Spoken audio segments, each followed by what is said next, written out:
Bana, mambo vipi? Tuzungumze kile ambacho kimetokea katika dimba la Benjamin Mkapa, ambapo tumemshuhudia Simba Sports Club akitinga katika hatua makundi, lakini bila kufunga goli lolote katika uwanja wake wa nyumbani, na akiingia katika hatua makundi kwa aggregate ya magoli 3-0 ambayo alifunga katika uwanja wa ugenini kule nchini Eswatini. Singizini Hotspurs leo wamekuja kivingine, wameonyesha utofauti mkubwa sana ambao tumeshuhudia.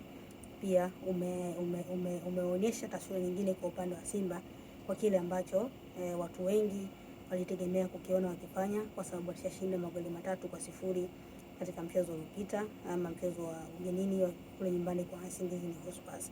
Kuna vitu vingi sana vya kuzungumza ambavyo vinatija kwa upande wa Simba kuelekea katika hatua makundi, lakini pia kuelekea katika michezo ile ya ligi kuu ya NBC, kombe la shirikisho la CRDB na michuano mingine ambao watakuwa wanashiriki. Hii ni Ngale Sports, usisahau kusubscribe. Sawa.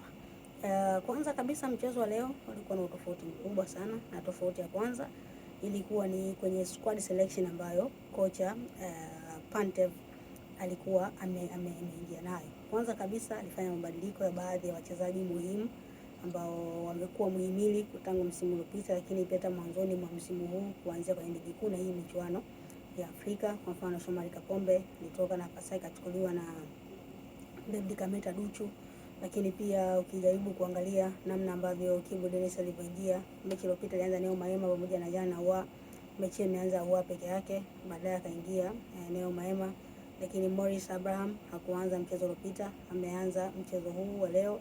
Na unaona kuna mabadiliko makubwa sana kwenye baadhi ya maeneo ambayo yalikuwa ama katika mchezo uliopita ambao alikuja kuonyesha ubora mkubwa sana na kupindua matokeo. Kwa mfano sabu ya Kibu Denis, sabu ya Morris Abraham, lakini pia sabu ya Jonathan Soa ilikwenda kuongeza kitu kubwa sana katika mchezo uliopita, hali ambayo imepelekea kwenye mchezo wa leo kuona mabadiliko makubwa pia yakifanyika kwa upande wa Simba Sports Club. So changamoto ya kwanza ilikuja namna ambavyo Simba waliingia. Simba wamecheza wakiwa wapo katika tempo ya chini kabisa, tempo ambayo unasema sio ya kuwafanya wacheze kwa pressure wale Nsingizini. Wakajikuta Nsingizini wakiwa wamerelax, hawapigi pressure yoyote, wakajikuta wanacheza, wanataka kupishana na Simba, wanafika kwenye box. Changamoto ilikuwa namna gani ambapo walikuwa wanaweza kutulia na kutumia hizo nafasi ambazo zilikuwa zinatengenezwa. Vinginevyo ni moja ya mchezo ambao ulianza kwa tofauti, ama kwa tofauti kwanza ulikuwa hapo. Tofauti ya pili ni kile ambacho kocha Pantev ameonekana kupenda zaidi kukifanya. Ukiangalia kocha Dimitar Pantev haonekani kupenda kutumia kiungo mmoja, yaani viungo wawili, kwa sababu Simba imekuwa ikitumia mara nyingi zaidi mfumo wa 4-2-3-1. Chini yake ameonekana kupenda zaidi kutumia mfumo wa 4-3-3. Sasa maana yake anakuwa na viungo wawili wa juu, kiungo mmoja wa chini ambaye ni kiungo mkabaji. Kuanzia mechi za kirafiki dhidi ya Al Hilal ambazo alicheza, lakini pia hata mechi dhidi ya Singizini, mechi ya kwanza tulimuona alikuwa Alassane Kante ndo alicheza katika mchezo Kagoma Yusuf ndo amecheza katika mchezo wa chini, lakini Alassane Kante naye pia tumemwona akicheza, lakini hao wote wawili hawajawa mapartner chini ya kocha Dimitar Pantev, kwa sababu ya kile ambacho kocha Pantev amekuwa akiamini kuhusiana na viungo ambao wako nao. Ni moja ya changamoto ambayo anakutana nayo kwa upande wa Simba, kuzoea hiyo hali ya mtu mwingine kwenda kumfanyia majukumu mtu mwingine. Mwanzo alikuwa kiungo mmoja anemtuma mwenzie, mwingine anabaki chini kwenye safu ya ulinzi, lakini hii imekuwa tofauti. Hiyo ni tofauti ya pili, lakini tofauti ya tatu, namna gani ambavyo leo aliamua kumchukua ama kumtumia Kibu Denis kama kiungo ambaye anakwenda kama mshambuliaji namba 9 wa mwisho, kama tunasema force number 9. Alikuwa yeye, lakini pia alikuwepo na Yoshua Mutale. Ni viungo wawili ambao walikuwa watumika muda mwingi kupishana kucheza kama namba 9, na Kibu Denis leo aliwaka sana, cheza kutokea pembeni, shuka katikati, finya sana watu, kokota sana mpira. Bad luck, hakupata nafasi ya kufunga goli ambalo unasema lingeweza kuipa Simba ushindi na kuongeza idadi ya magoli ambayo ya kufunga kwa upande wao, kitu ambacho haikuwa siku nzuri kazini kwa Kibu Denis kwenye kufunga, lakini alikuwa na performance bora sana, na amempa majibu kwa nini, ama ametoa majibu kwa nini kocha Pantev aliamua kwenda kuanza naye katika eneo la ushambuliaji kama mshambuliaji wa mwisho ule wa uongo katika eneo lao la kushambulia katika mchezo wao dhidi ya hao Singizini Hotspurs. Kitu kingine cha kiufundi kwa upande wa Simba, haikuonekana inacheza mchezo wa aina gani. Moja ya changamoto kubwa sana ilikuwa ni hiyo. Simba walikuwa wanacheza tempo ya chini sana. Ule mfumo wa kiufundi ulikuwa unauona, ama system ya kucheza ulikuwa unaiona zaidi ikiwa wao wanashambuliwa.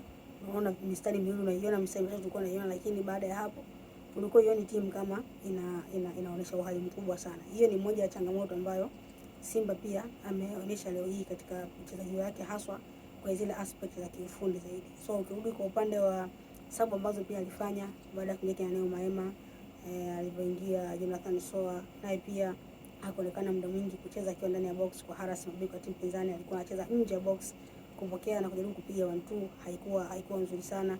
Na aliingia pia Dese Mukwala eneo la kushambulia, hakuonekana kama anakaa kwenye box kuutuliza walinzi timu pinzani ili watengeneze nafasi, naye pia alikuwa anatembea nje ya box. Kwa hiyo ikawa kama vile timu inacheza tengeneza nafasi nyingi, timu inacheza na tengeneza nafasi nyingi, lakini changamoto inakuja, nani anawahadaa walinzi wa timu pinzani, nani anatengeneza mazingira rafiki kwa timu pinzani kupata nafasi kubwa zaidi, ama kutengeneza nafasi nyepesi zaidi za kwenda kufunga. Yes, kudos kwa kina Anthony Mligo ambaye alikuwa na wakati mzuri sana.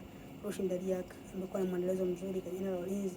Lakini yote kwa yote ni namna gani ambavyo Simba chini ya Pantev inahitaji muda ili kujua kocha anahitaji nini. Lakini inahitaji muda pia Simba kuzoea kucheza wakiwa na kiungo mmoja katika eneo lao la kushambulia. Simba inahitaji eneo la ulinzi la kiungo wa chini. Simba inahitaji muda na kuzoea kucheza na washambuliaji wawili au watatu kwa jumla wake, kile ambacho mko kifanya, kwa sababu unajaribu kuangalia front 3 leo ya Simba, Kibu Denis, Joshua Mutale, lakini pia ukija kwa Elie Mpanzu Kibisawala hajawa na msimu mzuri. Kwa hiyo ni miongoni mwa msimu ambao ama mechi ambayo ilikuwa na vitu vingi sana. Wachezaji wengi wanahitaji muda wa kuzoea kile ambacho kocha mpya Dimitar Pantev anaingiza, lakini uzuri ni kwamba Simba amefuzu hatua ya makundi akiandika hiyo historia. Lakini pia Simba kwa msimu huu, miongoni mwa changamoto ambayo anakutana nayo ni namna gani ambavyo amecheza mechi 2 nyumbani za hatua ya awali pasina kufunga goli lolote.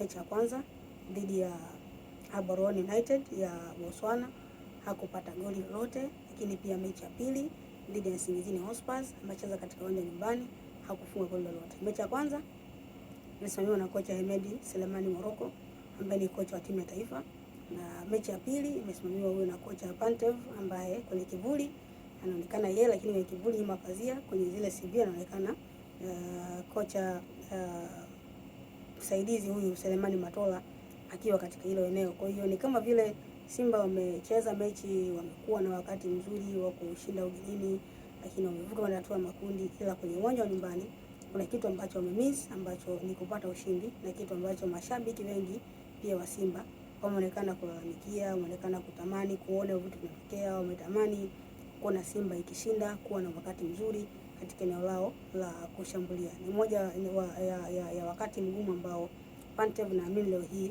atakuwa anapitia kutokana na maoni ambayo mashabiki wengi wa Simba watakuwa wanampelekea. Swali la kwanza litakuja kuona haja gani ya kuacha baada ya nyota ambao, kwa nini asianze kama alivyoanza katika mchezo uliopita. Swali la pili, lakini kwa nini ama analazimisha vitu vingine kwa haraka zaidi vitokee katika eneo lake ama katika ile mtindo ambao timu inacheza. Hii ni Ngale Sports, usisahau kusubscribe.